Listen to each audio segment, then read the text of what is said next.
জুলাই গণঅভ্যুত্থানে মিরপুরে দেলোয়ার হোসেন হত্যা মামলায় ডিজিএফ এর সাবেক মহাপরিচালক অবসরপ্রাপ্ত লেফটেন্যান্ট জেনারেল শেখ মামুন খালেদকে 5 দিনের রিমান্ড দিয়েছেন আদালত।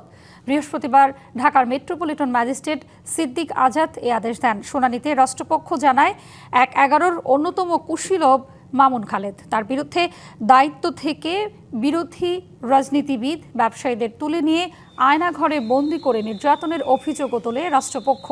শুনানিতে রাষ্ট্রপক্ষের আইনজীবী বলেন, বেগম খালেদা জিয়াকে সেনানিবাসের বাড়ি থেকে উচ্ছেদের অন্যতম পরিকল্পনাকারীও মামুন খালেদ। যদিও আদালতে এসব অভিযোগ অস্বীকার করেন মামুন খালেদ, শুনানি শেষে রিমান্ড মঞ্জুর করেন আদালত।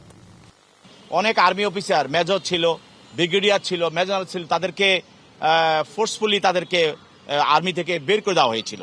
কিন্তু যারা ফ্যাসিস্ট হাসিনাকে সমর্থন করেছিল তাদেরকে পদোন্নতি দেওয়া হয়েছে। সেই হিসাবে সেও পদোন্নতি পেয়েছে। শত শত কোটি টাকার বিষয়টাও সে আদালতের সামনে নিয়ে আসছে এবং এটার সঙ্গে সে জড়িত ছিল সেটাও সে বলেছে। ওনার বিরুদ্ধে যে অভিযোগ আনা হয়েছে, এই অভিযোগটা সম্পূর্ণভাবে মিথ্যা এবং ভিত্তিহীন এবং রাজনৈতিক কারণে শুধু এই মামলা করা হয়েছে। উনি ডিজিএফ এর চিফ ছিলেন, সেই সময়ে হত্যা, গুম বা খুন এই ঘটনার সাথে উনি কোনো ক্রমে সম্পৃক্ত ছিলেন না। নগদ নিয়ে এলো হার না মানা হার অফার। সর্বনিম্ন 10,000 টাকা রেমিটেন্স নগদে পাঠালে থাকছে স্বর্ণের হার জেতার সুযোগ।